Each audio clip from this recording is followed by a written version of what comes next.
Hi, welcome to the bathtub, where when you hear this sound effect, and it's rapidly followed, or as rapidly as we can do it, by this, it's followed by this sound effect.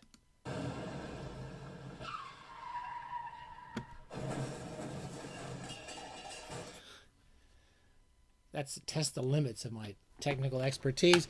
You know, you come to a very rare exception in the bathtub. That's the sound of a roundabout intersecting a hodgepodge. So that's when a roundabout hits a hodgepodge, it makes that cacophony of sounds. And I used to say this didn't happen. You had to keep your hodgepodge separate from your roundabout, which is not easy to think or say. And today we're going to do a show which is going to have both. We're going to have it's going to be your SF, vintage SF paperback, Hodgepodge, Roundup. And I'm sure I left something out of that. So it's a short story Roundabout. So it's a short story Roundabout about site. All those things are all together, and it's a crash. It's just a complete medley of nonsense. We're going to talk about just a bunch of books with short stories. I've been reading lots of different short stories. Most of them were in vintage paperbacks, vintage SF paperbacks. And then there's one that's not quite, and I'll start with the one that's not quite really SF, though it's definitely magic realism, fantastic stories, Twilight Zone-ish sometimes. We're going to start off with the Bewitched Bourgeois, 50 stories by Dino Buzzati. I'd never heard of Dino Buzzati ever in my life until they sent this book to me. It had Brian Evanson, who we were big fans of Brian Evanson's short stories here at the bathtub, as you know, or you're not paying attention. And this comes out from New York Review of Books, translated by Lawrence Venuti. Now, these stories seem to have been published over the course of the 30s, 40s, 50s, 60s. Starts out 30s, all the way up through the 80s, up through the 80s. Most of the stories are 2 to 4 pages long. Now, I'm not normally a fan of 2 to 4 page long stories, but they're pretty good. Most of his stories are good. And then there's several very longish stories. They're almost all fantastic or have some sort of fantastic element to them. I started reading them. I wanted to review it. This is one of the rare times I had a book. I wanted to review it. I couldn't get anyone to let me do it, or they'd already got somebody they liked better than me, and which is not hard for most people to do. And I actually started reading them. I don't normally do this. I just thought, they're fine. I heard so many good things about these stories. I started reading them, and I liked them from the beginning. And then there's the first story that really caught me was a story called 7 Floors. It's a longish story. It's one of the best fantasy horror stories I've ever read. He reminds me a lot of our bathing buddy Robert Aickman. Is it Robert Aickman? Robert Aickman. We've talked about Robert Aickman quite a bit here. We're big fans of Robert Aickman, The Unsettled Dust. A wonderful short story writer. Because it's not macabre, it's not horror-ish. It's definitely set in a strange territory. And 7 Floors is one of my favorite fantastic stories I've ever read. As soon as I read it, I said, this is going to be one of my favorites for all time. It starts off, I'll give you just the setup, and you have to read the story. It starts off, a guy goes to a hospital. He's got some sort of nameless disease. I don't remember what that's called. And basically, they put him at the top of the top floor. There's 7 floors in the hospital. At the top floor, they put the people who aren't really that sick. Okay, that's the purpose. They're okay, and people say you're not that sick. You're just going to stay here for a few days, and we're going to get out of here. The 6th floor is slightly more serious. The 5th floor is slightly more serious. You get down to the 1st floor, and that's your goners. Your goners. The idea that you go to a hospital and they move you down. Anyway, as soon as he gets this central character goes into the 7th floor, that we're going to be taking trips to the elevator. It's a very funny, haunting, absorbing story. If you like Robert Aickman, you'll see what I'm talking about here. Lots of other stories. Many of the stories also remind me of Borges.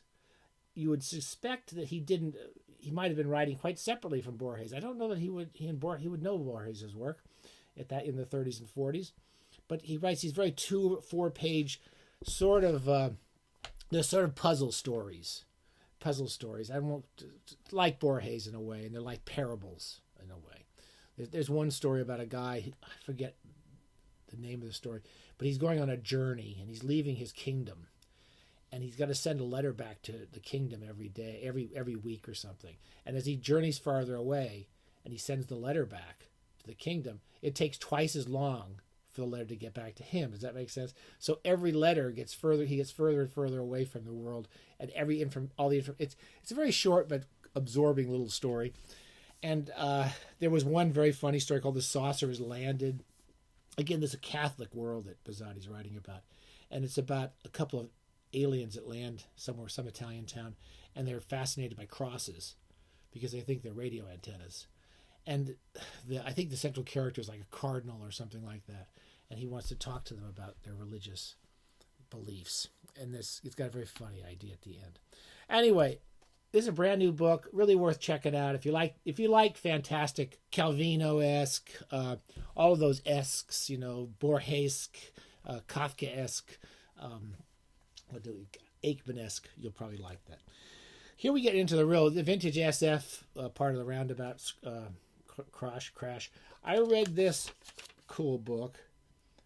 It's Jack Vance. It's a double, one of those ace doubles. I've been reading a lot of Jack Vance in my dotage, in my trying to get away from his reality as much as I possibly can during about at least 2/3 of the day. I read the New York Times in the morning, and I sometimes check it out again at night, and I maybe listen to a little bit of news, and that's about all I can handle. So, Monsters in Orbit, and a short story collection called The World Between and Other Stories. These were books, like many of Vance's books, were published in like small, weird fantasy, like, I don't remember the titles of them, like Planet Stories, not famous SF books, not Astounding or FNSF type fantasy or science fiction venues, but some other more, commercial throwaway magazines. His stuff is not throwaway at all. But the stories were written in the 50s, and then in the 60s, when Wollheim was doing these doubles, ace doubles, Vance published a lot of them, republished them a lot 10, 15 years later. I had never really read a lot of Vance's early stuff because I always assumed that it wasn't as good, which was totally wrong. He's a lot more commercial. We talked about The Dying Earth, his first novel, which took a long time to be published. It's just absolutely brilliant. And so I've been kind of catching up with a lot of these old Vance stories. So I'll give you a quick summary. Monsters in Orbit it's really two novellas. It's two novellas about a woman who gets hired to, I forget it already. It's like 2 weeks ago. She gets hired to go see some billionaire. He's like an Elon Musk billionaire who lives in a satellite city, and in this satellite city, she's going to go up there. I forget what she goes up there to get him for, but anyway, it's an interesting little story. The second half of the story is about her going back to find about where she comes from, and in terms of the period, it's very simple. It's very kind of advanced notion of cloning, and she goes back to find that she was part of some cloning factory. It reminded me a lot of Orphan Black, if any of you enjoyed that fun British TV science fiction show, which my wife and I enjoyed. Anyway, it reminded me a bit of that. And they're both kind of fun. They're both minor Vance stories, very, very minor. The World Between and Other Stories is much more substantial. It has a lot of different stories in it, which, again, I've almost forgotten a lot of this stuff, right? Oh, yeah, okay, so the first one, The World Between, really a fascinating story about ecology, really, written in the 50s. It's about some pioneers that land on some planet, and as they live there and they're trying to develop it and terraform it, in the 50s science fiction story, as they're terraforming it, this other race is trying to send in ecological barriers and Darwinian barriers, things that will actually screw up their ecology, and then they have to find ecological ways of countering them. Kind of a brilliant and advanced story. The Moon Moth is one of his more famous stories. It's a good story.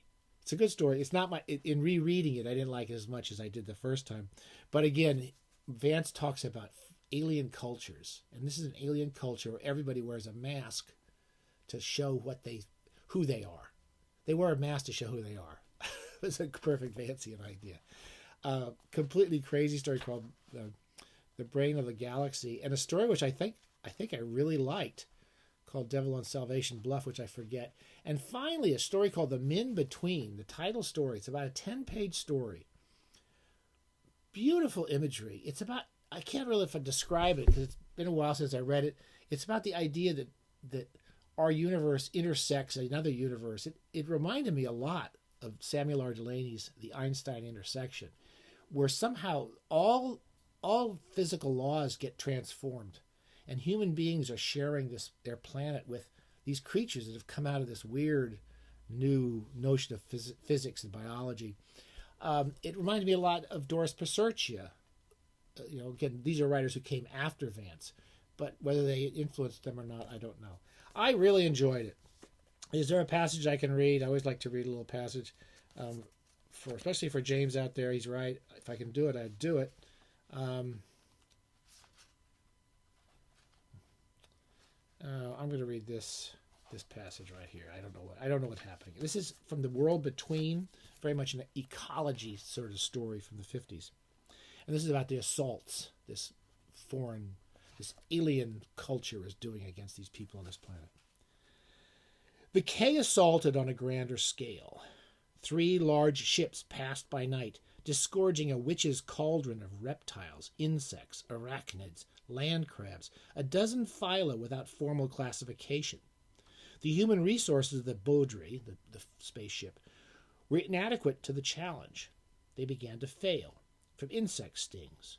Another botanist took a pulsing white, blue, gangrene from the prick of a poisonous thorn. He writes really intricate and very kind of lovely sentences. New Earth was no longer a mild region of vetch, lichen, and dusty wind. That's what they're calling this planet, New Earth. New Earth was a fantastic jungle. Insects stalked each other through the leafy wildernesses. There were local specializations and improbable adaptations. There were spiders and lizards the size of cats, scorpions which rang like bells when they walked, long-legged lobsters, poisonous butterflies, a species of giant moth, which, finding the environment congenial, grew even more gigantic. I can see why I marked that passage. It's a beautiful passage. There's a lot of great passages in Vance. I finally finished. We talked about this. This has been on the story Roundabout for a little while. Interplanetaries. This is from our friends at Hippocampus Press.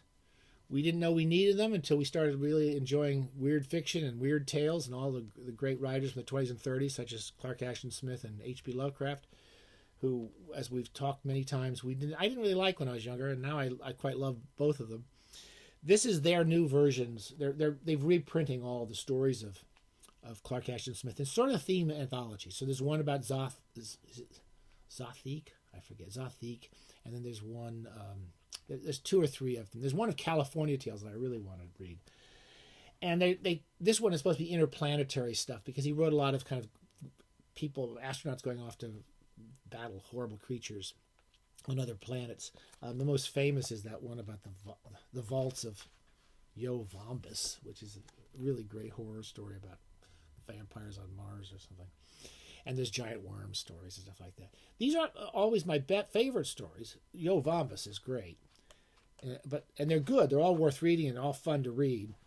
It has 2 or 3 of my all-time favorite Clark Ashton Smith stories, and I always reread them now whenever I get a chance. One is The Maze of the Enchanter. There are 2 or 3 stories from a planet called Zikarf. This is my old Ballantine edition. These are just beautiful books. And I read it when I was writing about Clark Ashton Smith. I read this whole book and loved it. And these are illustrations really from the 2 Zikarf stories. He didn't write many stories set on this planet, but they're not really, in some ways, my only criticism of this edition is that they're not all interplanetary stories in a way. They have sort of weird, strange exceptions, such as these Zikarf stories, which are more like his fantasies. They're more like his Zothique stuff. Anyway, these were I guess I didn't know this. These were some of his last stories. It was very fun to read these and finish this book after reading some Vance to see how much of an influence he had on Jack Vance. Just extraordinary influence. And Vance obviously learned from him. Maze of the Enchanter is just one of the most incredible stories. And it's followed by a story called The Flower Women, which I liked almost as much. And what's the closing? Oh, The God of the Asteroid. I really liked that story. I don't know which one I'm going to read. I'm going to read just the opening of The Maze of the Enchanter, and then let you guys go. But this is from Hippocampus. We love Hippocampus. It's a good publisher to support, and they're doing all these nice editions of all the great old Weird Tales authors with new introductions and interesting, fun covers to them. Opening paragraph to one of my favorite Smith stories. With no other light than that of the 4 diminutive moons of Zikarf, each in a different phase but all decrescent, Tiglari had crossed the bottomless swamp of Surm, wherein no reptile dwelt and no dragon descended, but where the pitch-black ooze was alive with continual heavings and writhings.